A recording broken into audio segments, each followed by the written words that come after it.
que é o treinamento funcional? Eu sempre coloquei treinamento funcional, aquele treinamento que qualquer pessoa pode fazer, tá? Qualquer pessoa pode fazer. Desde 1 para 1, que eu chamo de 1x1 treinamento funcional, que é você e a pessoa, e para ela você passa um modo mais específico. Por exemplo, às vezes ela tem uma limitação, mas você quer utilizar o corpo dela inteiro, por exemplo, em vários exercícios, utilizando vários grupos musculares, você pode passar nesse 1x1. Sim. Mas tem a base do treinamento funcional em coletivo, né? Eu falo, por exemplo, assim, o treinamento funcional, se ele envolve vários grupos musculares, você já entende que, por exemplo, uma corrida entra com treinamento funcional, vários múltiplos exercícios, por exemplo, assim, aquele exercício que você cria vários ao mesmo tempo, entra, né, nesse meio também. Sim. Eu gosto de citar o exemplo, por exemplo, eu sempre monto, quando eu vou montar um treinamento funcional, partindo para a área de cross-training, que é treinamento funcional cross-training, que eu sempre me baseio, por exemplo, se tem 4 pessoas, eu coloco 5 exercícios, uma estação sempre a mais. E nessa estação, por exemplo, se eu tenho 4 pessoas, eu utilizo exercícios que vai levar o cardio, por exemplo, que entra com treinamento funcional cross-training, e exercícios no qual vou envolver somente musculatura. Por exemplo, se eu fosse criar um exercício agora, um múltiplo exercício para você agora, eu colocaria um agachamento. Por exemplo, eu colocaria um agachamento seguido de um polichinelo. Isso daí significa treinamento funcional cross-training.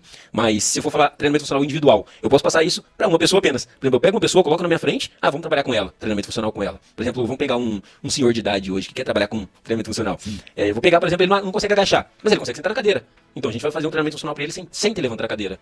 E depois eu vou aperfeiçoando cada vez mais. Eu vou dar um peso para ele. E tudo isso entra como um treinamento funcional. Só para o pessoal entender da forma mais prática e não envolvendo muitos os livros, né, que fala hoje. Então, treinamento funcional, basicamente é isso. É um treino no qual envolve vários grupos musculares. Sim. E se você for trabalhar 1x1, que é uma pessoa, você consegue ir modificando isso cada vez mais. Às vezes não passando muito exercício, às vezes trazendo pouco exercício. Então é mais isso que é o treinamento funcional, né? Treinamento funcional, cross-training, que seja.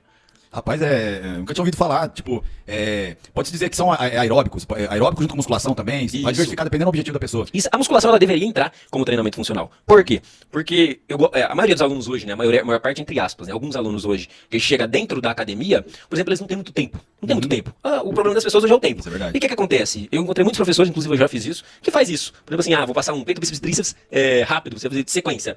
Entraria como treinamento funcional. Tá envolvendo vários grupos musculares ali. Entendeu? Às vezes, por exemplo, assim, a forma de você dar uma leve agachada, né, uma flexionada ali, você tá envolvendo outro músculo que você não tá nem imaginando que tá pegando. Mas você tá trabalhando tríceps. Sim. Às vezes você tá trabalhando peito, mas você tá mantendo uma sequência, peito, bíceps e tríceps. Entendeu? Que você faz o circuitinho dentro da academia e entra com treinamento funcional. Então a musculação em si, ela tá dentro do treinamento funcional, tá dentro do cross-training, tudo é musculação. Entendeu? Tirando os aparelhos, às vezes dá pra utilizar aparelhos, às vezes não. E a parte aeróbica também, que eu tô te falando, por exemplo, tem muitas pessoas que utilizam o spinning, que é a bike, utiliza a corrida no cross-training, às vezes o polichinelo, às vezes uma corrida estacionária. Então tudo isso entra no treinamento funcional, treinamento de cross-training, que no final é tudo a mesma coisa. É tudo a mesma coisa. Rapaz, uma série de coisas. Foi de bola, tá de parabéns. Aprendam com ele aí, o cara é fera.